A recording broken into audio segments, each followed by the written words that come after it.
bem-vindos para mais uma aula de matemática. Hoje nós vamos estar dando início ao capítulo 6 do nosso módulo 2 de matemática. E sobre qual assunto nós vamos estar trabalhando nesse capítulo? Sobre o sistema monetário brasileiro. Então, ao longo do capítulo 6, nós vamos estar resolvendo algumas situações, problemas, envolvendo o dinheiro que circula no nosso país, que é chamado de real. No nosso sistema monetário, a gente está dividido em cédulas e moedas. Nós temos as cédulas de 2, 5, 10, 20, 50, 100 e 200 reais. Cada uma delas, além de carregar o valor que ela representa, também leva a imagem de um animal. Na de R$2 uma tartaruga, na de R$5 uma garça, na de R$10 uma arara, na de 20 um mico-leão dourado, na de 50 uma onça pintada, na de 100 um peixe chamado garupa e na de 200 um lobo-guará. Nas moedas que circulam em nosso país, que são a de 5, 10, 50 e 25 centavos e a moeda de maior valor, R$1. Elas também têm suas características, assim como as cédulas. E quais são essas características? Será que vocês já pararam para pegar uma moeda e analisar quais características cada uma delas carrega? Ou será que você apenas pega a moeda, faz um pagamento, recebe como troco e nunca parou para observar? Então, nessa aula de hoje, a gente também vai estar revendo um pouco sobre as características das moedas que circulam no nosso país. Então, vamos começar observando a moeda de 5 centavos. É uma moeda pequena, E ela tem dois lados, que a gente costuma conhecer como cara ou coroa. E a gente chama também na matemática como anverso e reverso. O anverso é a parte de trás da moeda. E na moeda de 5 centavos, ela carrega a imagem da figura de Tiradentes, e também tem um pássaro e um triângulo que representa a liberdade e a paz, além de ter o nome Brasil e Tiradentes. Já no reverso, que é aquela parte onde tem o valor que carrega a moeda, ele tem o número 5, para indicar que é uma moeda que vale 5 centavos, e o ano de fabricação e a bandeira nacional do Brasil. Então, essas são as características da moeda de 5 centavos. As outras terão as mesmas características? Não. Assim como as cédulas, cada moeda terá uma representação diferente, tanto do valor quanto do seu anverso. Na de 10 centavos, carrega a imagem de Dom Pedro I. É importante a gente perceber que cada uma delas vai estar carregando a imagem de uma pessoa importante que marcou a história do nosso país. Então, no anverso da de 10 centavos, nós vamos encontrar a imagem de Dom Pedro I em um cavalo e do seu rosto os nomes Brasil e Dom Pedro I. No seu reverso vai ter o número 10 e também o ano de fabricação e a bandeira nacional. Então, no reverso, todas elas terão essas características iguais, vai mudar apenas o valor que a moeda se refere. Já no anverso, cada uma segue com sua própria característica. Moeda de 25 centavos. Carrega a imagem de Deodoro da Fonseca, uma estrela da República, o nome Brasil e o nome Deodoro. Já no reverso, nós teremos o número 25, o ano de fabricação e a bandeira nacional. Moeda de 50 centavos, a gente vê o rosto do Barão do Rio Branco, o Brasil, o mapa do Brasil e também os nomes Brasil e Rio Branco. Já no reverso, a gente percebe que tem a presença do número 25, o ano em que essa moeda foi fabricada e a bandeira nacional. E nossa última moeda, a de R$1, que ela é feita em bronze, por isso que tem essa borda diferente e a parte de dentro também. Então, era uma moeda feita em bronze, mais o inox, que é um outro tipo de metal. No anverso, a gente vê a esfinge da República com desenhos indígenas na parte dourada, além de ter o nome Brasil em sua borda. Já no reverso, ela traz o número 1, o ano de fabricação e alguns desenhos indígenas e também a bandeira nacional. Então, nós acabamos de ver agora essas características importantes que traz cada moeda brasileira. Outro ponto importante que a gente percebeu é que cada cédula e moeda tem o seu valor, né? Cada uma delas vale uma quantia diferente. E com elas a gente consegue fazer pagamentos, compras, passar um troco e formar também diversas quantias. Porque não só existe aquela quantia que marca na moeda ou na cédula. Por exemplo, não existe moeda de R$3, mas eu posso compor essa quantia utilizando cédulas e moedas ou só utilizando moedas.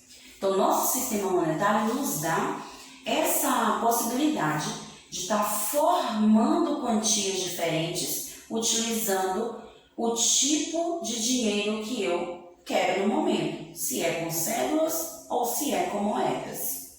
Então, vamos praticar um pouco na aula de hoje situações e problemas que vão estar envolvendo o dinheiro. No nosso primeiro problema, nós temos que descobrir quais cédulas e moedas a gente pode usar, né, para compor o troco se a gente comprasse uma canetinha no valor de R$7,25, utilizando uma cédula de R$10, né? Qual seria o troco? Então, se eu tenho R$10 e compro um produto por R$7,25, qual será o meu troco? Então, sempre quando a gente quer descobrir o troco, eu faço um cálculo de subtração. Ah, tia, eu já sei formular isso de cabeça. Ótimo! Para quem ainda não sabe, pode anotar no papel o cálculo de R$10 menos R$7,25. Ao descobrir o resultado, você irá compor esse valor da forma que você achar melhor, usando cédulas e usando moedas. Uma das formas que a gente pode compor é usando uma cédula de R$2, uma moeda de 50 centavos e uma moeda de 25 centavos. Por quê? Porque o troco dessa quantia será R$2,75. Então, para formar R$2,75, eu tenho essa possibilidade. Mas eu também posso usar uma cédula de R$2, com uma moeda de 50 centavos, com duas moedas de 10 centavos e uma de 5 centavos. Eu tenho várias possibilidades para estar formando esse troco. E é isso que a gente vai pôr em prática no capítulo 6.